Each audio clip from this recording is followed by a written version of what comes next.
Hey guys, in this video we are talking about internal environment. So what is the internal environment?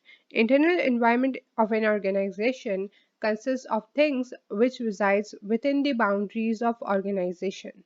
So the things which are in your organization. So those are internal environment, internally, all right?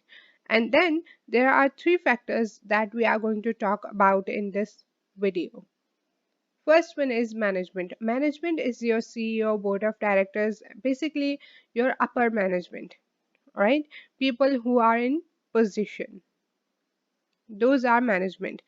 And then comes employees. Employees are the people who are working in your organization.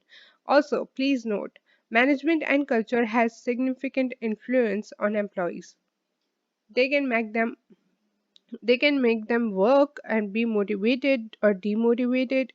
They can do it all right? So you have to make sure that your culture and management style is appropriate. And then comes culture. Culture are the shared beliefs or values of your employees. All right.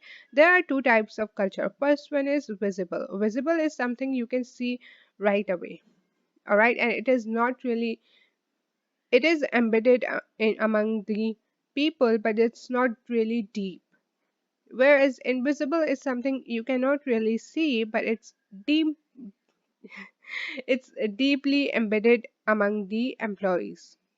They really work on it. However, they do not realize that they are following this invisible culture. This picture explains both the types very easily. You can see this iceberg, so it's visible.